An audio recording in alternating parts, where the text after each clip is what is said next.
Bonjour à tous, donc aujourd'hui dans cette vidéo je vais vous montrer un petit peu l'évolution.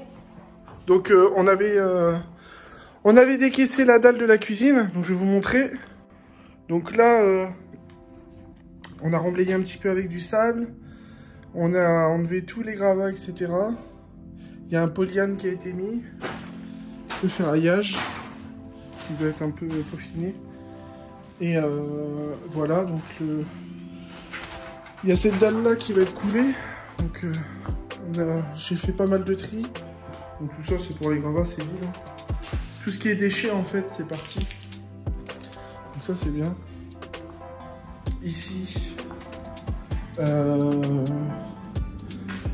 rebouchage de la trémie a été préparé, donc il y a juste qu'à couler, donc ça c'est bien. En fait à la base on avait prévu 2 trémies dans chaque appartement pour aménager la cave, mais comme il faut un endroit de stockage pour tout ce qui est linge, buanderie, etc. En fait, ce coin-là, ça va faire partie de la cave. Donc, tout a été propre. La salle de bain ici a été démontée complètement.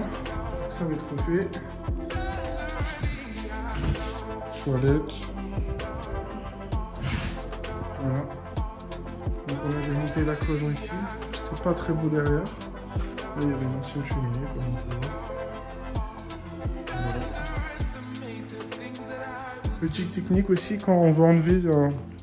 Ici, avant, il y avait la cuisine. Et donc, il y avait une faïence.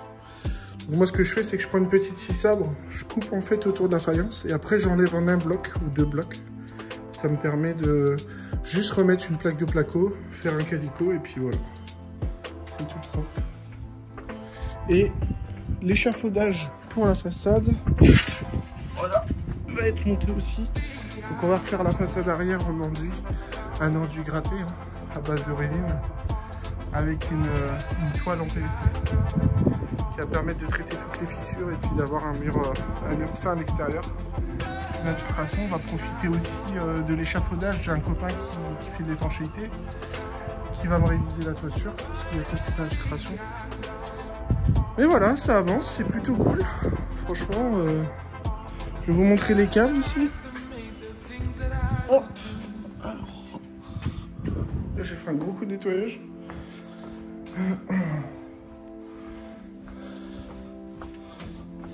Tac. Ici, le mur il a été piqueté. Parce que comme on va recoller du placo dessus, il fallait que ce soit sain. Donc là maintenant, il y a une bonne accroche et l'avantage c'est que c'est pas humide. Donc ça va bien tenir. Donc ici ça va être le coin machine à laver. Ici le mur va être un peu agrandi pour avoir une porte. Et ici ça va être tout l'espace buanderie. Donc ça va être ici en fait, comme c'est un petit peu humide, il va y avoir un rail qui va être mis quelques centimètres devant. Et ici ça va être fait en OSB, comme ça ce sera pas collé avec le mur et il n'y aura pas de moisissure. Le mur ne pourra pas couvrir. Ici, on part sur du placo collé et ici, pareil. Voilà. Ici, ça va être cloisonné. Et donc là, on va arriver sur la chambre qui va être aménagée avec un escalier. Voilà. Donc, ça va être plutôt pas mal. La barre de fer a l'air d'être coupée.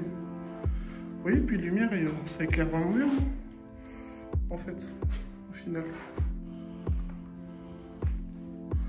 Oh, franchement, c'est cool. C'est pas dégueulasse, hein, les murs en briques comme ça. Hein. Mais bon. Il y aura toujours un peu de poussière, donc le but, c'est que ce soit le plus facile d'entretien, en fait. Si à chaque fois, il faut... Parce que le problème, c'est que s'il y a de la poussière et qu'après on marche et qu'on monte dans l'immeuble, etc., c'est pas très pratique. Donc voilà la suite. J'essaierai de vous faire une vidéo quand ce sera coulé. Parce que là, c'est une entreprise qui le fait. Et il faut que je sois là quand ils le fassent pour pouvoir filmer. Sinon, bah, je vous montrerai le résultat. Allez, à la prochaine!